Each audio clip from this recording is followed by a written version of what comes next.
Lots of things have happened the past few weeks. We left Essaouira. We're leaving tomorrow. We're leaving tomorrow. We're having pie. And look at all these people. Look at them. Look at all the people. We sailed to Fuerteventura, unexpectedly arriving in Fuerteventura. And then, now we're here in Las Palmas. It was quite a journey. Lots of wind, 30 knots of wind, 4 different crew members, all aboard Pepita at the same time. I left my little kitty. Lupulo is leaving. Yeah. He's going with my friend Hamza because he's gonna live a better life on the farm. He's a sea cat, but he's also a farm cat. And we've decided it's the best option for everybody. Isn't that right? And a lot more happened. We just cleared customs. We're leaving, believe it or not. They didn't find anything. I didn't see the 3 tons of coke. Yeah. In the hole. I made some poor decisions as a captain, taking so many people that had very little sailing experience, some none at all. And I decided to expose them to 30-ish knot winds, 3+ meter waves, rough conditions. And I said, you guys will do it. You guys will be fine. And honestly, I've done this before. I've exposed my friends, my loved ones, to things that were a little bit over their heads. Luckily, yet again, nobody has gotten hurt. It's forced me to really review myself and review my position as the captain of a sailing vessel and crew. It's a mess in here. And it's made me really have to think about the decisions that I take. As the captain of a boat, you're supposed to be responsible for the crew's well-being and the boat's well-being. We had a little situation. The boom broke. This whole metal piece snapped right off. You have to make sure that the crew and the boat get to the destination safely. I accomplished that task, but just barely. I think that the exposure to the elements that my crew experienced and my boat experienced really were at their point. And I had crew members say to me, Tim, I think we're in over our heads. And I'm worried about our safety. Those 2 items are very important because it shows that, okay, Tim, you're right there. You're right at the point where total disaster can take hold. I underestimated the conditions and I overestimated the crew. It was a recipe for disaster. I am really quite lucky that nothing serious happened.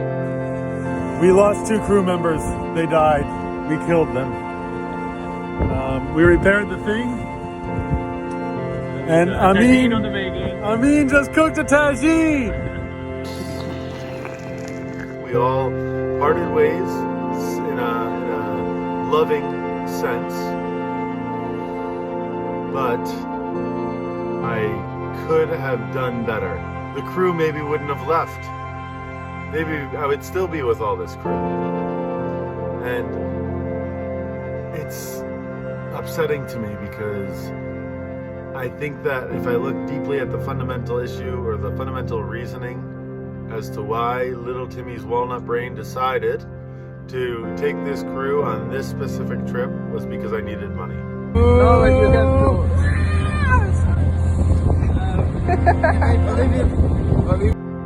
And I decided for the crew that this extreme adventure was tolerable And I said, you will be able to handle it.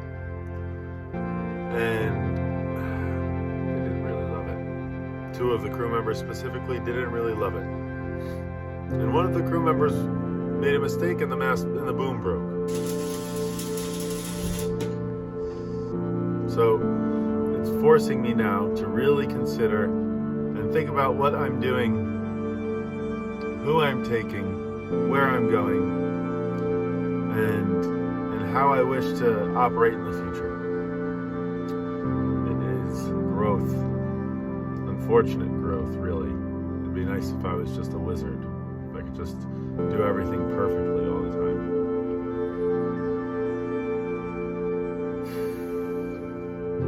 That's definitely not the case with me. I have to say the conditions were exciting. I had a lot of fun. Personally, I had a lot of fun. It's been fun! It was nice to have crew on board. It was nice to sail really fast. Mr. Ramin. Oh, buenos días. Buenos días. Muy buenos Salam días. alaikum, Yobashi. But on this trip, there was a lot of seasickness. A number of things broke, not only the boom. I don't know if everybody had the most fun during the time. I think it was a lot of type 2 fun. Everyone knows what type 2 fun is.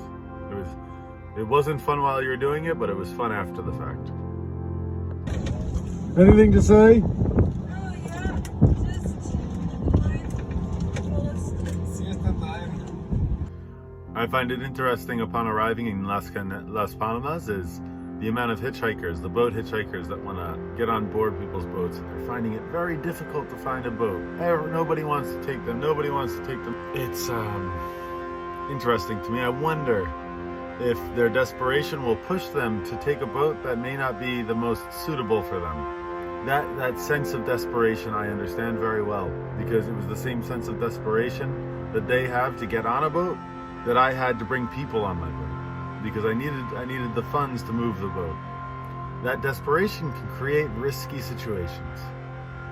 And it's very important, I think, to make sure that the people that you're bringing or the people that you're boarding with are aligned with you. Sailing is a very extreme sport. You are literally taking yourself and putting yourself in an alien environment that you can't survive in without human intervention. So it's an extreme decision, and you have to make the extreme decision carefully. And these backpackers are going to every boat, dying, spending weeks trying to get on a boat. And I worry for them that they're gonna get on a boat with somebody like me. And I'm gonna say, yep, please give me the money and I'll take you wherever you wanna go. Because I obviously don't make good decisions sometimes. I obviously make desperate decisions. Desperate decisions. Desperate decisions are not good, people. Do not make desperate decisions. That's my rant. On the other side of things, the people that I've exposed to these extreme experiences generally come out and say, Tim, I was scared during the process, but I'm really grateful for the experience. I think that sometimes we are a little too sheltered and protected in this life.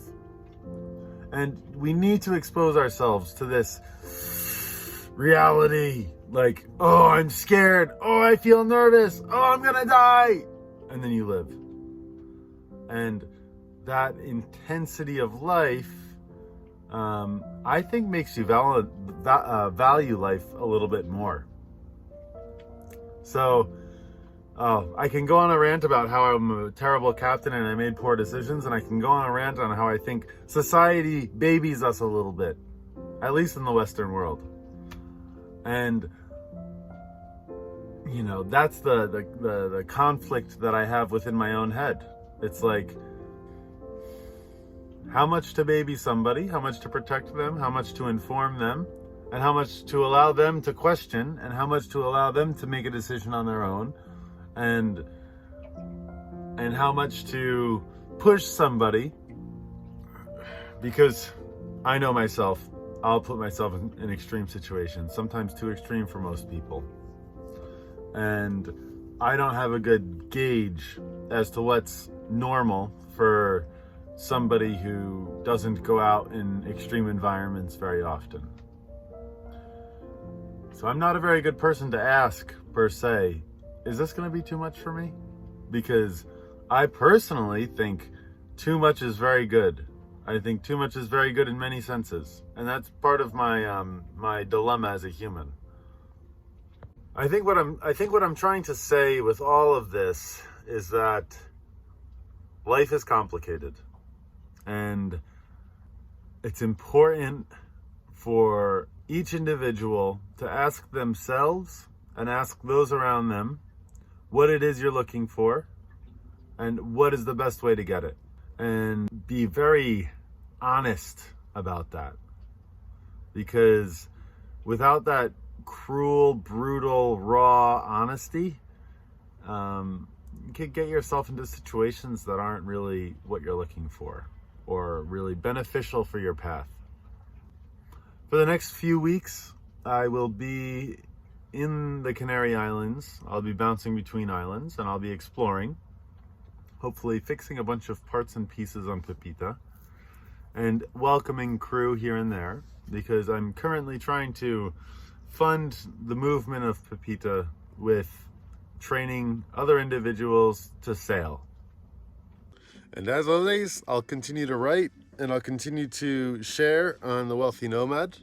I want to thank everybody on The Wealthy Nomad for, for the people that have become paid subscribers and the people that are still just free subscribers. I really appreciate the support. It's keeping me going. It's keeping me thinking, and it's keeping me sharing with all of you. So if you feel any sort of interest in supporting the travels and continuing to receive stories and thoughts from the road, subscribe.